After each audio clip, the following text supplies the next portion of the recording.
Så i den her video vil jeg gå fra A til Z, hvordan du bruger Varm Canvas til at konvertere dine følgere til kunder igennem beskeder primært på Instagram, og det er det skrevet ud til ejendomsmæglere.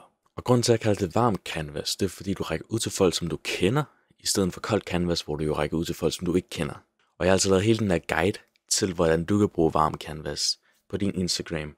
Fra trin 1, hvordan du finder leadsene, til hvad du skal skrive til leadsene, til hvordan du skal pitch din service til leadsene, og hvordan du skal follow up med leadsene. Og som du kan se, så er der relativt meget kød på den her præsentation, så før vi går i gang, så vil jeg lige vise dig, hvorfor du skal lytte til mig. Og som du nok ved, så er mit navn Valdemar, og jeg hjælper ejendomsmæglere med content marketing på sociale medier, og det er egentlig bare kunsten af at tjene en masse penge på sociale medier. Og jeg ved, hvad jeg snakker om i dag, fordi jeg har gjort det her for en del andre virksomheder. Og de her virksomheder, de har altså oplevet rekordsalg i forhold til de kunder, de har fået fra sociale medier, og rekordlav Customer Acquisition Cost. Og deres Customer Acquisition Cost blev altså 3 gange mindre, og salget det blev større.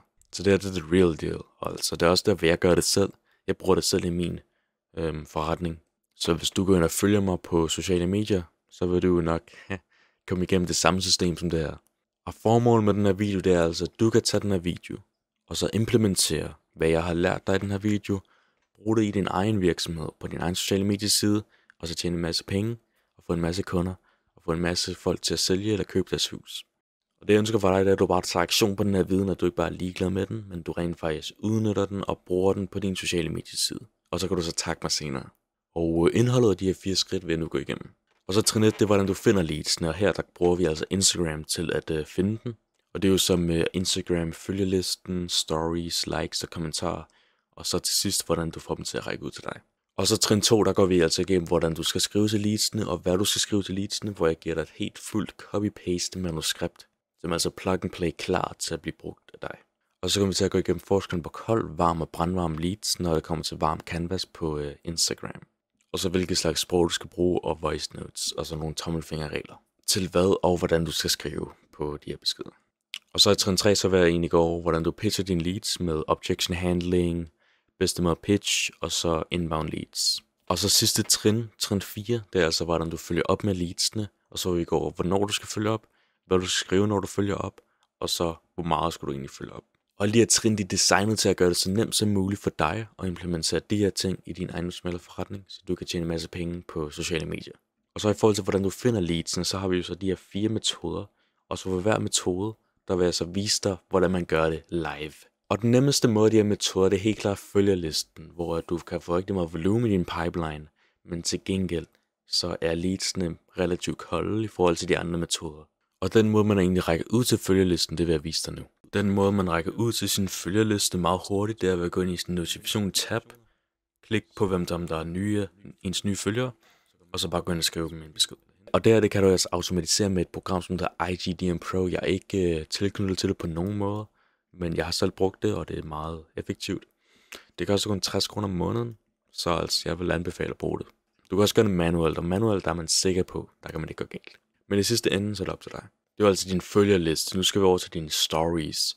Og med dine stories, så er det gode stories. Det er det her, du finder dine varmeste leads. Men til gengæld, så er der ikke så mange. Så din pipeline kommer til at blive mindre. Til gengæld kommer til at blive højere kvalitet. Og din Instagram story, altså hvad du primært skal bruge, hvis du prioriterer kvalitet over kvantitet, når det kommer til leads fra din Instagram. Og der er altså de her 3 måder, hvor du kan finde leads via IG stories, og jeg kommer til at vise dem alle 3 lige nu. Det man gør, man går ind på sin egen story, og så går man ind der, hvor man klikker på visninger. Ser man så, hvem der har set en story, og så kan man også se, hvem der har liket en story. Og så når man har lavet en afstemning, kan man også se, hvem som der har stemt. Og så kan man så bare gå ind og sende dem med besked. En rigtig god og effektiv skabelon, som du kan bruge til de her CTA-post, er den, som jeg har outlinet her. Du starter med en afstemning, som alle kan svare på. Sådan en eller anden random. Det kan være alt. Det kan være, nyder du vejret, eller ananas på pizza, eller sådan noget. Det behøver ikke at være så seriøst. Det skal egentlig bare stoppe folk fra deres scroll på IG Stories og få dem til at stemme på det andet. På den måde, så vil du egentlig generere mere trafik til din IG Stories, fordi det sender egentlig signaler til algoritmen om, at okay, der foregår noget her. Folk de stemmer på en stories, og der sker noget. Så vi starter altid ud med sådan en afstemning, hvor vi bare får en masse stemmer på. Efter du har postet den story med din afstemning, så poster du en story, hvor du outliner sådan et typisk problem for din målgruppe, som kunne være noget som, vil du gerne maksimere den værdi, du får i dit hus. Og så når der så lys på det her typiske problem i din målgruppe, så vil du så efter den post ny story, hvor du egentlig giver løsningen ud. Og så efter du har givet løsningen, så vil du så give et client testimonial, hvor du egentlig siger, okay, den her klient har jeg haft, han har haft samme problem, og jeg har løst det for ham. Og det var på samme måde, som jeg viste lige før, at jeg løste det. Og så er det sidste story post, det vil så være det her, vil du have samme resultater, afstemningen, hvor du så giver dem 2 valgmuligheder, som er ja og ja, og så alle, der stemmer på det her post, egentlig bare leads, som er brandvarme. Og så når de har stemt på den her story, så vil du så bruge den her skabelon til en icebreaker, som du kan sende til dem, når de har stemt. Og den her skabelon, der vil jeg egentlig anbefale, at du bruger sådan en gang om ugen, og det plejer at være sådan en god ting at gøre, enten om lørdagen eller søndagen, hvor der er mange, der sidder på deres telefon. Og så den tredje metode, hvordan du finder leads, det er altså ved hjælp af likes og kommentarer. Og de her leads, de er typisk varme, hvis altså de følger dig, men hvis de ikke følger dig, så skal du bare lade være med at række ud til dem. Og her har du en hurtig guide til, hvordan du gør det. Man går ind, så går man ind og kigger på likes, og så ser man dem, der er liket, så går man ind og skriver til dem, og det samme med dem, som har kommenteret. Og så den sidste metode, det er altså, hvordan du får dem til at række ud til dig, og får dem til at begynde samtalen på den måde. Og de her leads, de er typisk relativt varme, men de kræver lidt mere modning i beskederne, altså fordi at grunden til, at de rækker ud til dig, det er typisk fordi, du har en lead magnet, hvor du siger top 3 ting, som du skal bruge for at sælge dit hus. Og så sender du så den her pdf, eller hvad det nu end er, du giver dem video ud til dem, og så vil du så starte en samtale på den fod, og modne dem på den fod. Det kan være lidt bøvlet, men til gengæld så får du rigtig meget volumen på den her metode, og hvis du gør det ordentligt, så kan det altså være en rigtig effektiv måde at gøre det på. Men hvis du ikke har tænkt dig at sende en lead magnet ud, så kan du også bruge en beskrivelse CTA eller en story CTA. Og hvad det betyder, det er egentlig bare, hvor du er kreativ og siger, send mig ordet X, og så vil jeg så række ud til dig og gøre noget for dig. Her er bare et eksempel på, hvordan du kan bruge beskrivelse CTA. Lad os sige, at du har en video, hvor du forklarer 5 gode tips til at sælge et hus. Og så kan du så i din beskrivelse af den video så lave en CTA, altså call to action, hvor du siger, send mig ordet tips, og jeg vil give dig endnu flere tips til, hvordan du kan sælge dit hus. Og så på den måde starte en samtale. Og det er egentlig samme tankegang, der er igennem story, hvor du kan lave en story post, hvor du siger, hvis I gerne vil have de 5 bedste tips til at sælge et hus, så bare send mig beskeden tips, og så vil jeg så skrive dem til dig. Og det er egentlig ideen bag. Så det var trin 1. Nu ved du, hvordan du kan finde leadsene på din Instagram. Nu skal du så vide med trin 2, hvad du skal skrive til dem, og hvordan du skal skrive til dem. Og jeg har så lavet det her fulde copy-paste manuskript, som du kan bruge lige nu. Selvfølgelig skal du customize det, personalisere det til dig, skræddersy det til ligesom dit lokalområde og din målgruppe. Men altså det her, det er et rigtig, rigtig godt skelet, som du kan bruge, og som du gerne må få gratis. Og jeg vil lige hurtigt gå igennem det, bare så du lige forstår, hvad det er. Jeg har min IG Story Handraiser, det er jo så, som jeg sagde før, ligesom icebreakeren, så vi bruger, og så CTA, igen icebreakeren, og så har vi også icebreaker herop. Det er så random story poll, likes og kommentarer, follow list, som du bruger herop. De her 4, det er så icebreakerne. Så det er så de første beskeder, du vil sende ud. Og hvis du gerne vil have mig til at sende det her manuskript ud til dig, så skal du bare lige skrive på min Instagram, så vil jeg sende det over til dig. Men hvis du ikke gider at skrive til mig på Instagram, så kan du bare læse det igennem her. Og jeg vil give dig en kort gennemgang af det. Når vi ikke ved, hvor kolde eller varme leadsene er, så starter vi altid med at bygge en relation med dem, så vi ligesom kan vide, okay, hvor står de henne i forhold til, hvor interesserede de er. Og her vil du starte med at skrive 3-5 beskeder. Meget nede på jorden, bare sådan generelt. Hvad laver du til hverdag? Hvordan går livet og sådan noget. Meget chill, meget stille og rolig venskab. Det handler om at bygge relationen til at starte med. Og så når du føler, at du har fundet godt ligesom viden omkring den her person, og hvor de står, og så vil du så gå igennem systemet, hvor du så siger, er du ved at sælge eller købe et hus, og så videre, så videre, så vil du tage hele vejen ned her. Jeg vil ikke gå igennem alt det her, men jeg vil lige vise det frem. Så kan du altså bare lige stoppe videoen, tage et screenshot, og så kan du så skrive det ned i dit eget program. Men hvad der kommer til at ske, højst sandsynligt, det er, at de kommer til at gå off track. Og det er altså, hvor man skriver, lad os sige, du skriver, er du ved at sælge eller købe et hus, og de enten vil ignorere spørgsmålet, eller de skriver noget helt andet, hvor du bliver nødt til at bruge din kreativitet. Fordi du kan ikke bare sige til dem, er du ved at sælge eller købe et hus, og så siger du, hvorfor spørger du om det? Og så sige, okay, hvor langt er du i processen? Altså, det går ikke. Det går ikke. Du vil få dem til at ghoste og gøre til, at du ødelægger din relation med dem, og i værste tilfælde vil du også ødelægge noget af din reputation. Men det skal du ikke frygte så meget, så længe du vil gøre det ordentligt. og du ikke er stødende eller meget sådan aggressivt markedsførende, så er der ikke noget at frygte. Men altså start med at kopiere det her manuskript, og så kan du så modificere på det, så det passer til din personlighed og din målgruppe. Og så igen, hvis du gerne vil have det som pdf, så bare skriv til mig på Instagram. Og nu vil jeg så gå igennem kolde, varme og brandvarme leads. Hvordan man kan finde ud af, om de er kolde, varme eller brandvarme, og så hvordan man håndterer dem i de forskellige slags temperaturer. Og den måde, man finder ud af, om de er kolde, varme eller brandvarme, det er altså ved at kigge på deres svarlængde, og så deres tid for at svare. Et koldt lead, det vil altså tage lang tid at svare, og det vil give dig kort svar. Så ved du, okay, det er et koldt lead. Men lad os lige sige, at de giver dig kort svar, men de tager meget kort tid om at svare dig. Det er et varmt lead. Og lad os sige, at de skriver lange svar til dig, og det tager kort tid for dem at svare. Det er et brandvarmt lead. Og det er altså meget vigtigt at vide det her, fordi at der er meget forskellige metoder, hvorpå man håndterer de her slags leads. Hvis du håndterer et brandvarmt lead som et koldt lead, det er et mistet salg. Lad os sige, at du håndterer et koldt lead som et brandvarmt lead, det er et mistet lead. Så det handler om pengene. Og så den måde, du skal håndtere leadsene på, vil jeg altså gå igennem nu. Og så hvis du ved, at et lead er koldt, så er det typisk set ikke klar på at købe. Så du skal ikke fokusere på at sælge noget til dem. Du skal ikke fokusere på at gå igennem scriptet. Her så skal du egentlig bare fokusere på at bygge en relation, hvilket så vil varme dem op. Men det gode ved cold leads, det er, at du kan stille og roligt bygge dem op igennem at bygge en relation. Og så om 1 måned, 2 måneder, 3 måneder, så kan de så blive et varmt eller brandvarmt lead. Og så varme leads, det er altså leads, som godt kan være klar på at købe, men du bliver stadig nødt til ligesom at få dem til at uddybe og skaffe noget mere data på de her mennesker. Så lad os sige, at du håndterer et varmt lead, og du spørger dem, er du ved at sælge eller købe et hus? Så skal du så stille dem et uddybende spørgsmål, som at sige, fortæl mig mere om det, eller hvordan går det med det? Få dem til at skrive mere igennem spørgsmål. Og så har der sådan nogle spørgsmål, som du kan kopiere her. Og så med varme leads, så skal du også fokusere på at skaffe dataer. Altså, hvorfor vil de gerne have X? Hvorfor vil de gerne sælge et hus? Hvorfor vil de gerne købe et hus? Hvad vil de egentlig gerne have ud af det? Hvad er deres drømmescenarie?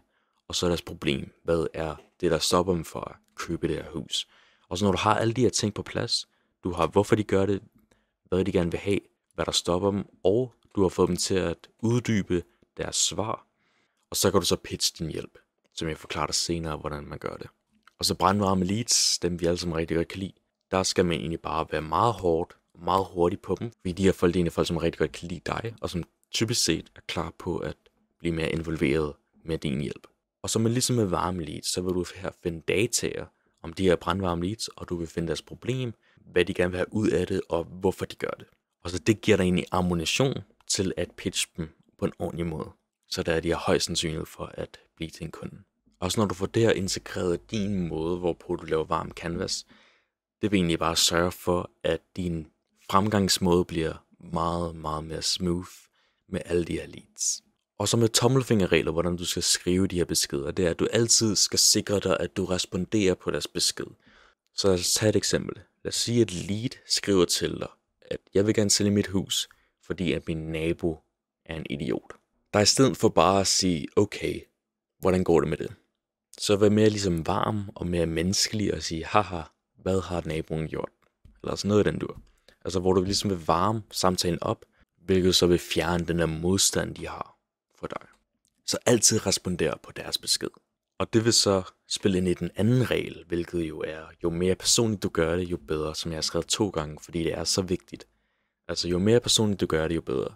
Du skal tænke på, det som der er forskel mellem dig og en anden ejendomsmægler, det er, at de har en eller anden forbindelse til din personlighed. Og det er det, som der er dit selling point, din personlighed. Og det er fuldstændig på samme måde med varm canvas. Altså jo mere personligt du gør det, jo mere effektivt bliver der, jo flere kunder får du, jo flere penge tjener du i sidste ende. Og det er altså 2 ting, du skal huske på. Og så hvilket slags sprog du skal bruge. Som udgangspunkt, så skal du tage tommelfingerreglen, at jo mere familiært et sprog du kan bruge for dem, jo bedre er det. Så lad os sige, at din kunde bruger specifikke ord, som er personlige til dem, som andre ikke vil bruge. Så hvis du tager de ord og bruger dem, i stedet for ord, som du ellers vil bruge, så hvis du bruger kundens ord, så vil du så skabe den der forbindelse meget bedre, hvilket jo så vil skabe den der personlige forbindelse, som vi prøver at kultivere, så det er, at vi kan få flere salg. Og endnu en tommelfingerregel, som du kan huske på, det er, at vi gerne vil skabe forbindelsen af den ven, vi taler med. Fordi på den måde, så vil de egentlig stole på dig mere, og du virker mere autentisk. Og autenticitet, især på internettet, det er, hvad folk spørger efter lige forhånden. Det er høj kurs lige nu. Og så apropos autenticitet og personlighed, så voice notes. Og voice notes, de er helt klart de allerbedste former for kommunikation til de her kunder. Fordi når de hører din stemme, så ved de, okay, det er personligt, det er ikke en robot, det er ikke en anden sælger, der står bag, der skriver til mig, det er rent faktisk ham, jeg har set på videoerne, eller hende, jeg har set på videoerne. Du kan ikke få en anden person til at gøre det her for dig. Det er det eneste problem med voice notes, men hvis du selv sidder og gør det alligevel, så helt klart brug voice notes i stedet for beskeder. Det var altså alt, hvad jeg havde for trin 2, hvordan du skriver til leads, og hvad du skal skrive til leads. Nu ved du, hvad du skal skrive, og hvordan du skal skrive. Så nu er du nærmest færdig. Men der er lige 2 vigtige pointer mere, hvilket er trin 3 og trin 4, hvilket ikke er så lange.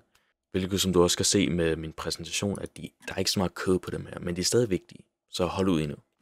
Og nu er det altså trin 3, hvordan du pitcher dine leads. Og vi starter ud med den klassiske objection handling. Det her, det har du godt styr på. Det er jo bare din klassiske modsigelse, som dine kunder kan have med at arbejde med dig, altså med din provision. Din provision er for høj, eller jeg vil gerne gøre det selv, eller jeg har en aftale med en anden mailer. Så er det her, hvor du skal bruge din egen skill til ligesom at vikle dem ud af det. Det eneste, jeg vil sige med beskeder, det er, at det ikke ligesom på telefonen eller i virkeligheden, de kan altså løbe fra dig ret hurtigt på beskeder. Det er meget vigtigt, at du ikke sender dem lange brødtekster, men du vil egentlig holde det meget, meget kort, så kort som du overhovedet kan på beskeder, når det kommer til de her objection handling. Endnu bedre endnu, så kan du bruge dine voice notes til objection handling. Voice notes vil helt klart være mest effektive med dem her, selvom på beskeder kan de også gøre det. Men igen, tænk på det, som du var i virkeligheden, du stod over for den her person, bare kog den meget mere ned. Og så med inbound leads. Inbound lead, det er jo bare leadsen, der kommer til dig, og som man gerne vil have din hjælp, hvor du ikke har rækket ud til dem før. Det er en af dem, der rækker ud til dig og spørger efter din hjælp. Så den må du håndtere dem her meget simpelt. Først så siger du tak. Tak for at række ud til mig. Jeg sætter pris på, at du rækker ud til mig. Så videre, så videre. Og så efter det, så vil du så behandle dem som et varmt lead, som vi kiggede på før. Du vil egentlig bare spørge, skaf data og spørge hvorfor, hvad og deres problem. Og så pitch, som jeg vil gå ind på nu. Hvordan den bedste måde at pitch, og det er jo så, at du skal sørge for at pitche selve mødet med dem, ikke servicen. Så det du gerne vil have ud af på DM's, det er egentlig bare at få dem over på en eller anden form for telefonkald, eller møde i virkeligheden, hvad end du foretrækker, og så få dem på en eller anden form for møde, hvor at du netop kan sørge for, at de ikke løber væk fra dig. Fordi hvis du lige pludselig sender en kæmpe brødtekst, okay, her er min provision, her er planen osv., de kommer så at løbe. Så få dem på et telefonkald, få deres nummer, og så når du har fået deres nummer på deres møde, så kan du så sælge din service. Men i beskederne så er det meget vigtigt, at du sælger mødet. Og så når du er kommet så langt i samtalen, at du er klar på at sælge dit møde, så kan du så bruge den her skabelon, som jeg har lavet. Du tager deres pain points og deres drømmescenarie senere i samtalen, og så skriver du så det her navn, og det her skriver du så navnet på dem. Lad os sige, at han hedder Jonas. Jonas, vil du være interesseret i at tage et uforpligtende møde, hvor vi kan snakke om, hvordan du kan opnå drømmescenarie, og så sørge for, at pain points ikke er et problem. Den her kan du bruge, den er meget effektiv. Og så når du har sendt den her ud, og de skriver, ja, jeg vil gerne på et møde, jeg vil gerne have din hjælp, og så kan du så spørge efter et telefonnummer, eller en anden form for anden måde, hvorpå I kan mødes, og så planlægge tidspunkt. Og så det sidste trin, det er så, hvordan man følger op med de her leads. Hvor vi som sagt går igennem, hvornår du skal følge op med dem, hvad du skal skrive, når du følger op med dem, og så hvor meget skal du følge op med dem. At følge op betyder så, at man sender en besked for at få deres opmærksomhed, fordi de har stoppet med at respondere på dine beskeder. Så en meget simpel måde, du kan follow up, det er bare med det her lille script, som jeg har brugt. Og det her har tjent mig mange penge. Den her sætning, hvor du egentlig bare skriver navn. Jonas, har du givet op på at sælge dit hus inden for 90 dage? Men her går vi ud fra, at du har deres pain points. Og man kan sige, hvis du ikke har fået deres pain point inden da, så er der måske ikke så meget at hente igen ved at følge op med det her lead. Men lad os sige, at du har et lead, hvor du har fået deres pain point, du har fundet ud af, hvad deres problem er, og de så lader dig hænge, så kan du så bruge den her, som er meget effektiv. Men lad os sige, at du opdager, at de lader dig hænge, altså at du er blevet ghostet. Ghostet, det betyder så bare, at du har skrevet til dem, de har set din besked, men de skriver ikke til dig. Og så har jeg min 4-trins metode, som du kan bruge til at sørge for, at de skriver til dig, uden at du ser desperat ud. Så 1 time efter, at du er blevet ghostet, så bare skriv en kommentar på nogle af deres posts. Så lad os sige, at de har en billede af deres hund, så går du ind og skriver, det er en flot hund. Så vil de så få en notifikation, at du har skrevet til dem. Det vil så gøre dem mere sandsynligt, at de skriver tilbage til dig. Og så 2 timer efter du er blevet ghostet, så kan du like en af deres gamle beskeder. Og de vil så få en notifikation, at de ligesom får at vide, okay, den her samtale den er stadig i gang. Men lad os sige, at de stadig ikke har skrevet til dig, og der er gået 8 timer, og du stadig ikke har fået et svar fra dem, men du kan se, at de har læst beskeden, så vil du så sende en eller anden sjov gif. Det kunne være en eller anden person, som der vinker til dem, eller hvad det nu end er. Det betyder ikke så meget, hvilken gif, så længe den er sjov. Og så hvis du stadig er ghostet, og du er vågnet op den anden dag, så kan du så sende dem en video, en personlig video, hvor du egentlig genstiller det gamle spørgsmål, som du stillede før. Så lad os sige, at du blev ghostet på spørgsmålet, at du har spurgt dem, okay, hvad er dit mål med det her salg af hus eller køb af hus? Og så kan du bare lige hurtigt optage en besked med videokamera. Og så, hvis alt fejler, så brug den her igen. Jonas, har du givet op på dit mål? Og her der vil jeg gøre det efter 7 dage. Og det er så de metoder, jeg bruger for at sørge for, at hvis nu, at jeg har en anden person, jeg skriver med, som jeg tænker, okay, det her det kan være et rigtig godt lead, så vil jeg så sørge for, at jeg bruger de her metoder, så sandsynlighed for, at de skriver tilbage til mig, og samtalen stadig holdes i live, bliver større. Og det var altså alt inden for varm canvas, og hvordan du konverterer følgere ind til kunder med beskeder. Så jeg håber, at du har lært en masse. Jeg er sikker på, at du har lært en masse. Og at jeg håber endnu mere, at du implementerer alt det, du har lært. Fordi hvis du ikke implementerer det, så er det lidt ligegyldigt. Men hvis du implementerer det, så får du masser af penge, masser af kunder. Hvis det lyder lidt svært og kompliceret, så husk på, at du altid kan spørge efter hjælp på min Instagram. Og så hvis du gerne vil have mig, min personlige hjælp, til at implementere det her system, så kan du egentlig bare række ud til mig igen på Instagram, og så kan vi så snakke om det. Og så kan vi så tage den derfra. Men uanset hvad, så tak for at du så med. Jeg lagde rigtig meget arbejde i det her, og jeg lagde rigtig meget viden i det her. Og alle mine erfaringer, de ligger altså i den her video. Så jeg håber, du kan bruge det til noget.